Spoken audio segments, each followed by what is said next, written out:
Hey, Dr. Oben, I have to discuss something really important. So it's about GLP-1 and pregnancy. Interesting, right? Will GLP-1 medications increase or decrease your ability to conceive?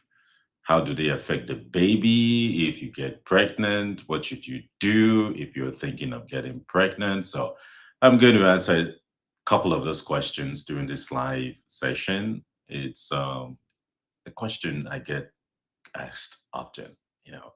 So let's see. Let's make sure we have, yeah, if you're on, let's see, getting a few of our audience there. Good, good, good. Okay. Well, so let's get that going. If you're on, please share this video with somebody who is interested in starting weight loss medications and has concerns about pregnancy. So really, really important there. Let me start with the first question. And this is the one I get asked a lot, especially the younger the younger age group, the 20s, the 30s. We are concerned if I start GLP-1, semaglutide, tirzepatide, will that affect my ability to get pregnant later? Nobody wants that, right? You want to get pregnant, you're still desiring pregnancy and you're starting a medication that might jeopardize your chances of getting pregnant in the future. We definitely do not want that. So here is the answer might surprise you. It's actually the reverse. GLP-1 medications really do increase your chances of getting pregnant. So it's the contrary. It doesn't reduce your fertility, it actually increases your fertility. That's why you have to take precautions to prevent pregnancy while you are getting this medication. How does it do that? It's a long story, but in brief, due to the changes it does in your body, improving how your body uses glucose, it improves your ability to ovulate. Right? The ladies, your ability to ovulate increases. That is why GLP-1 medications can actually make those who have PCOS a little bit more fertile because it improves and increases ovulation. Really, really important there. So that's the first question. So if you have ever wondered, I am scared, I do not want to jeopardize my chances of getting pregnant in the future. What's the impact of this medication on me wanting to get pregnant? So here is your answer. It's actually going to make you more fertile. However, GLP-1 medications are not fertility medications. So you cannot take these medications to make you more fertile. That's not the purpose of it. Really, really important you keep that in mind. Next question. What is the impact of GLP-1 medications on pregnancy? Important question also, right? In other words, let's say I'm on this medication and I get pregnant. What are the chances of something bad really happening to my baby? And here is the answer to that. It's not as fancy as the first one. Because the truth is that we just do not have enough information yet. So we honestly don't know because we do not have enough studies. They haven't done enough research to categorically say, yes, GLP-1 medications are safe for the baby, or no, they are not safe. They're going to hurt the baby. So at the present, we just do not know. So the question therefore might come up, okay, if we don't know, what should I do? The best scientific approach to that is what the FDA usually does with medications like that is to say if we don't know the consequences of these medications on someone's pregnancy or the baby, the best approach is just to avoid it until we know better. So we usually classify medications, their risk of injury to the baby, in categories. So we use category C when we are unsure. So GLP-1 medications, they are what we call category C. We just do not know. What does that mean? It means at this time, just avoid pregnancy while you're taking these medications. That's the recommendation. Things are changing. We're going to have more data. We're going to have more studies. So hopefully, 1, 2 years, we'll have more definitive answers. But for now, avoid getting pregnant while you are on this medication. And the next question that follows then is, what if I want to get pregnant? What should I do? Meaning you're getting the medication now and you want to get pregnant. What should you do?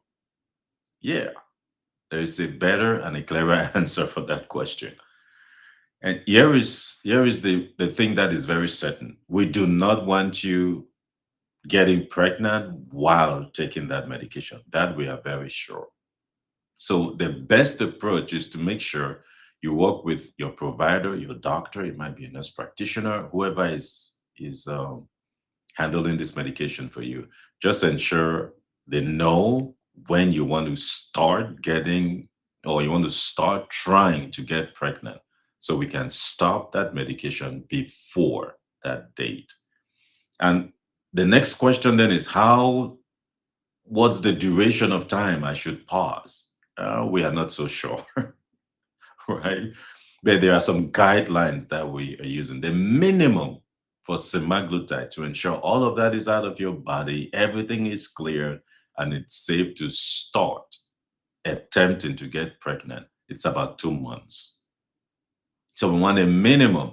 If you're taking this medication, just ensure a minimum of 2 months you stop. You let your provider know you stop before trying. Remember, I said trying to get pregnant, right? Not getting pregnant. So you tell your provider, you know what, in 2 months, we would, I'd love to start attempting to get pregnant. That's when we stop. Now, for terzepatide, it's even better. It's about a month, minimum a month. More is better, right? But the minimum is we want to make sure you're out of this, you've stopped taking these medications at least 1 month before if you are on tirzepatide. Now, what should I do if I'm on this medication and then my period doesn't come anymore? That red flag, it could be pregnancy, because I expect, if you're on this medication, many people, ladies will not want to get pregnant, right? That's not what they're expecting. So what happens when you get pregnant? What should you do? Now, like I mentioned, this medication we don't have any evidence that it hurts your baby. And especially those early months, really early months, by the time you're discovering you're like 1 month pregnant or 2 months pregnant. So the best step definitely is just tell your provider and stop taking the medication immediately, right? It's there's no evidence that your baby is going to be hurt in some way. So the first thing you want to do is stop the medication. Don't take any further doses. Notify your provider immediately.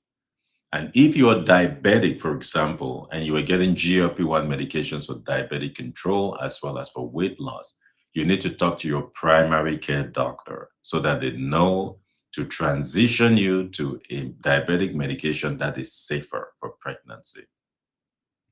Many of you that follow with me in the clinic, either here in person or virtually. So I am a weight loss doctor. I manage your weight loss. So you notify me. You call the office, text the office, notify me that, oh, I am pregnant. And obviously I'll respond to you. And just to find out what's going on and then plan the next steps. Now, however, I am not your primary care doctor. So you have to notify your primary care doctor if you are diabetic and also taking that medication for diabetic control. So really, really, really important tips there. The same goes for breastfeeding, right? If you are breastfeeding your baby, we just want to, the best is we don't have a lot of data, just avoid it. Avoid it, stay away from it. Now, here is a tricky question I get quite a bit.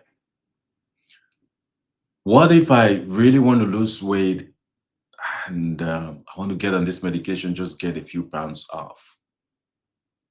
I don't, I usually recommend that if you're trying to get pregnant within the next 6 months or 1 year, here is what I tell most of my clients. I'm just honest. My goal is not to take your money. Goal is not just to put you on medications that you will not benefit long term. Goal is your health, right? That's why you should work with a provider, a nurse practitioner, not just a business online that sells you medications, right? Work with somebody who can look at your health first. To be honest with you, if you're trying to get pregnant within the next 1 year, 1 year, 6 months, I would strongly recommend do not start this medication. Number one, they are very expensive.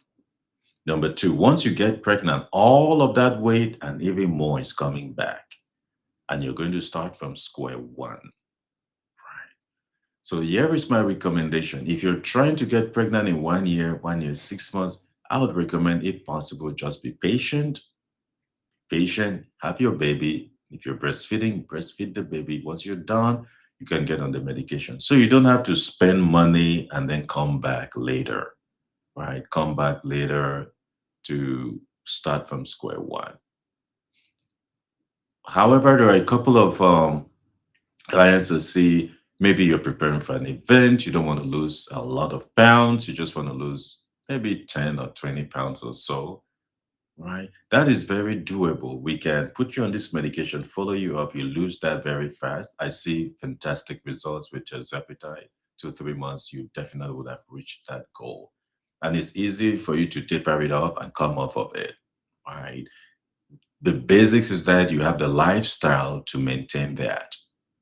So you can come off of it and just maintain a lifestyle, continue on to pregnancy, follow up with your gynecologist, obstetrician, and make sure everything is being taken care of properly.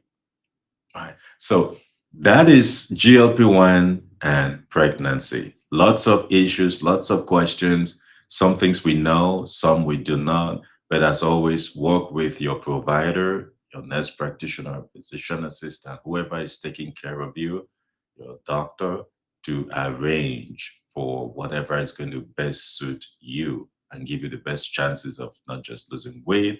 If you're preparing for pregnancy, you have a healthy baby.